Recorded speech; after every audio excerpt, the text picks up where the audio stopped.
Hi, this is Mr. Marshall, and welcome to KUBS Unscripted. Markus recently had the chance to sit down with Chief Information Officer Joe Hathaway for a little update on what's going on with the PUD this month. They discussed utilities, the upcoming rate increase, even job opportunities for high schoolers. It's a really neat and informative conversation, so please enjoy this episode of KUBS Unscripted. All right. Welcome to KUBS Unscripted. This is the second ever interview by Markus Will. And we're joined today with Joe Hathaway. How you doing, Joe? I'm doing great, man. How are you? It'd be better if the sun was out. Oh, yeah. I feel that. Ready for spring. Yeah. All right. So I've been wondering, how many people do you provide power to? We provide power to just a little under 10,000.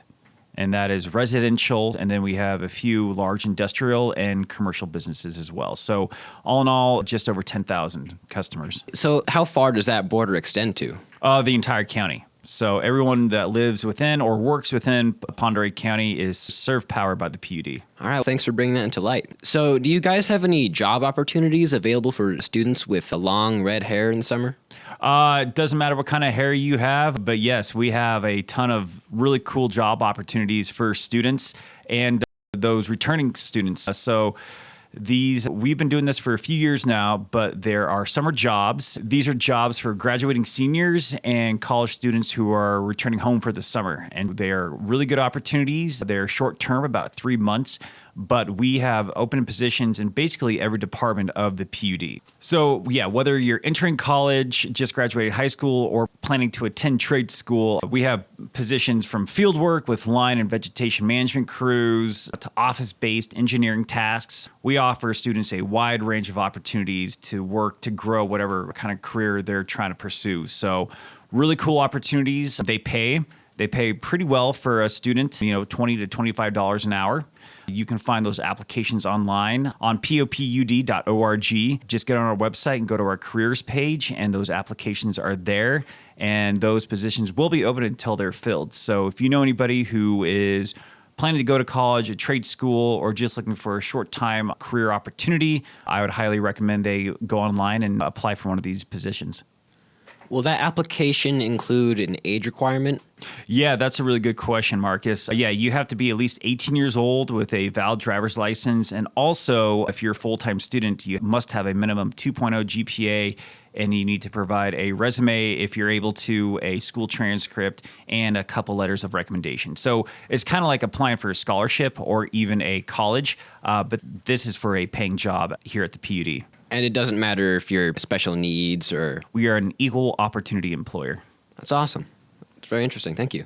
With improper handling, could electronics cause fires? Yeah, absolutely. Any kind of device that's connected to electricity always has a minimal fire risk or a large fire risk, depending what kind of device that is. So I recommend any time that you use electronics that you properly install it and maintain it, keep it clean, and make sure if you see any frayed wires or anything that may look suspicious, to make sure you get that fixed, because anything that's connected to electricity does pose a potential fire risk.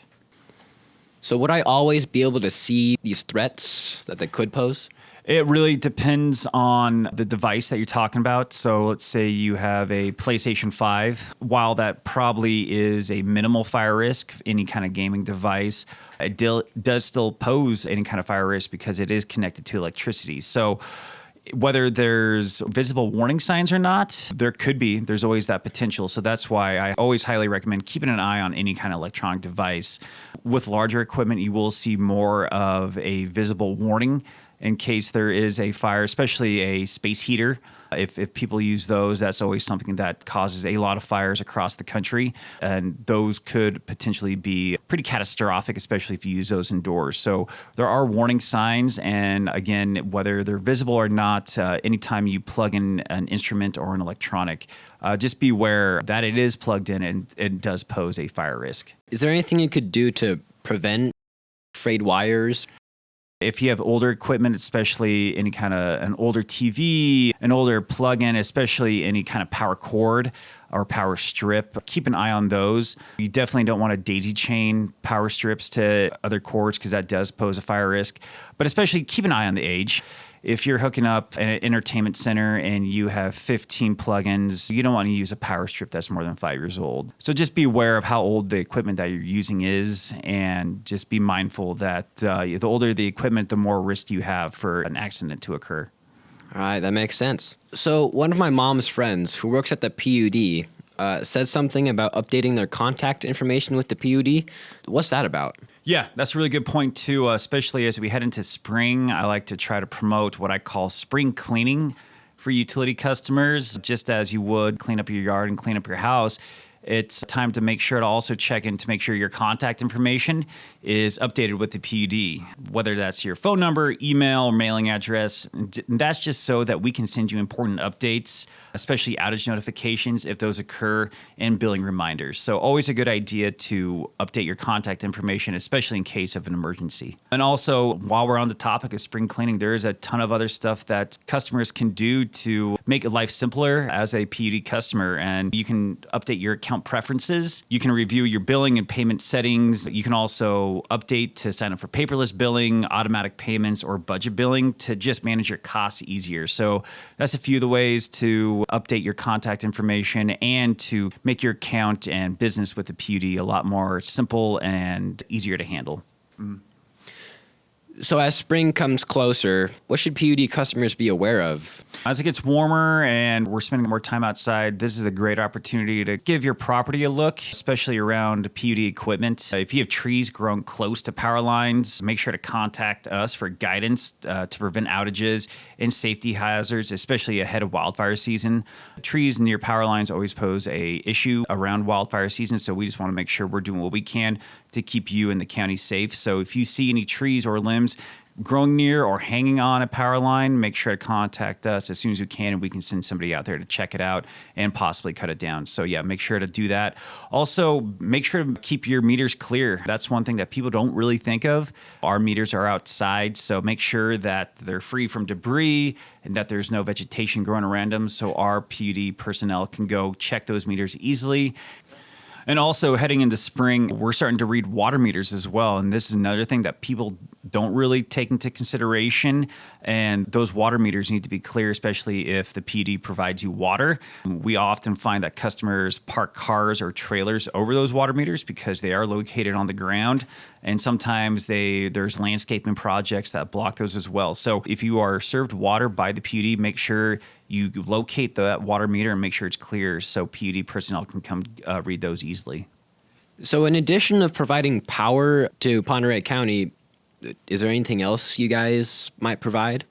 Yeah, that's a great question as well. We're not just about electricity. We also provide water and fiber service. We have 9 water systems throughout the county, particularly serving smaller areas and smaller towns in Pend Oreille County. So we provide clean, safe water to those communities. We also have fiber and internet service. Sometimes we contract out to internet providers, but we provide the equipment. So there are internet providers that use our equipment, our fiber lines, to sell internet service as well. Fiber is one of the newer services that we've provided. We've done it for, I believe, almost 15 years now, but we do provide high-speed internet to a lot of local customers here in Pend Oreille County. So we're not just in electricity, we serve a lot of different utilities within the county. KUBS DJ Samantha Kohler has a few questions of her own. So here she is. So with what you guys have been talking about and how you guys deal with the electricity and the water and internet fiber, do you guys also deal with forest stuff for wildfires?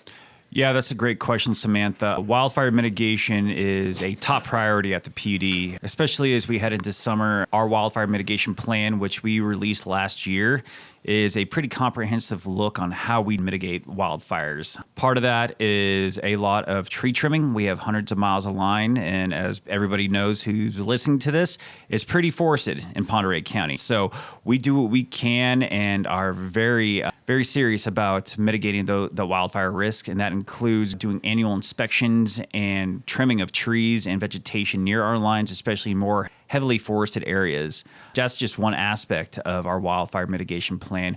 We also do a lot of system and equipment upgrades. We do install advanced devices and convert some overhead lines to underground, which really helps in mitigating the wildfire risk in Pend Oreille County. Okay, thank you for answering my question.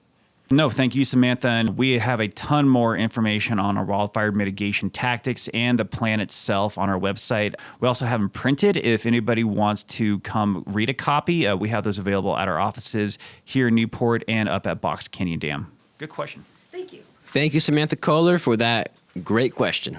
So can you tell us a little bit more about the water service? We actually manage 9 water systems throughout the county and serve about 600 customers. So a lot of the water systems are smaller communities and smaller towns in Ponderay County. And yeah, all the water is safe and treated. And it's another aspect of what we do at the PUD. So we're not just about electricity. We also provide water and fiber throughout the county.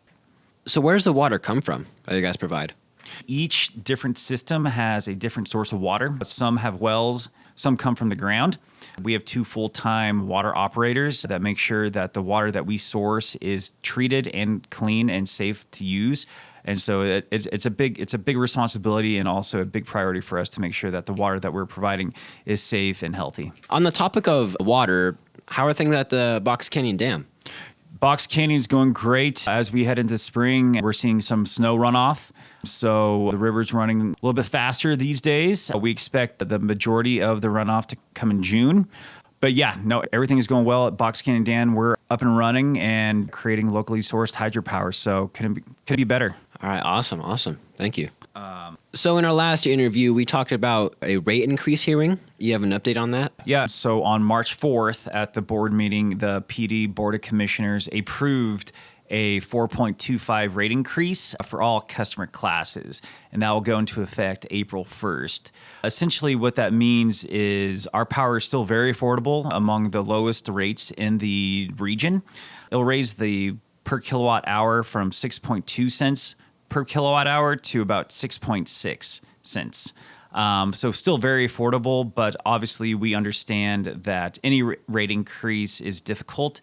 And so we have programs out there for customers who have difficulty paying their bills. So if there's people out there who do have difficulty paying their bills or need any kind of assistance, we have those programs available, and we urge them to contact the PD. In dollar terms, most average customers will see about a $5 per month rate increase on their bills. And what was the reason behind the rate increase? Yeah, basically costs are going up due to inflation. Our operating expenses have gone up and our investments in infrastructure. We've absorbed about 12% inflation since our last rate increase in 2022.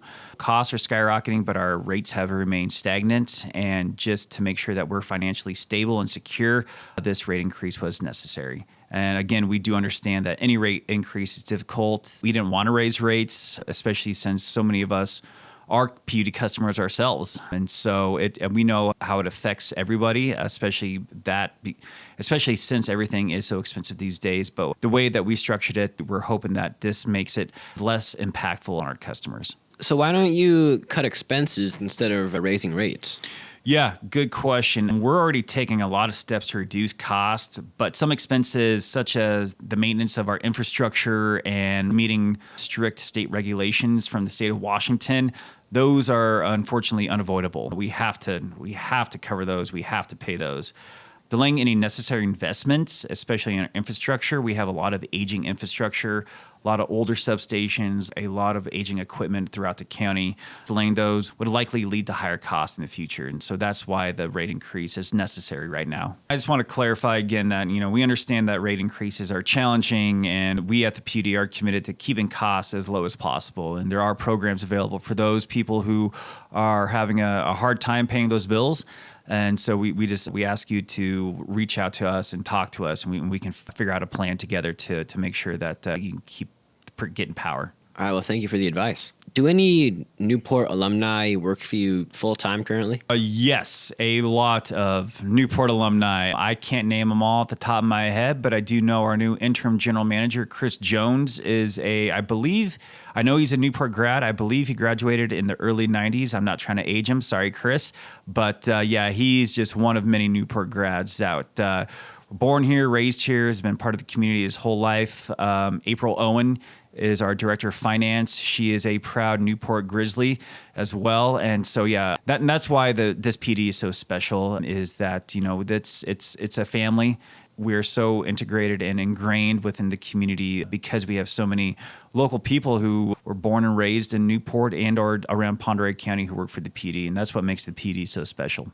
And that's why, really, going back to our discussion about the student job openings, if you want to work for the PUD, it's a great job, and if you want to stay in the county, those summer job openings, especially if you're a student, it's a great opportunity to get your foot in the door. So I would highly encourage everybody who wants to try to look at a career in the electrical utility industry and maybe one day have a full-time career at the PUD, so you can get to stay home and stay in Pend Oreille County to pursue one of those opportunities. All right, that's awesome. Thank you. All right, Joe, well, that's all I have for today. Thank you so much again for coming on today. This is really special what we're doing here. Yeah, no, thank you, Markus. Always a pleasure to chat with you, man. And yeah, for everybody out there, if you want more information about the topics we chatted about today, I would recommend calling the PUD or visiting our website, popud.org. I'm Markus Will. This is the second podcast for KUBS Unscripted. Have a great day. This student-led interview was created by the team at 91.5 KUBS FM Newport. To support KUBS Unscripted, leave a 5-star review down below. Thanks again for listening, and have a wonderful day.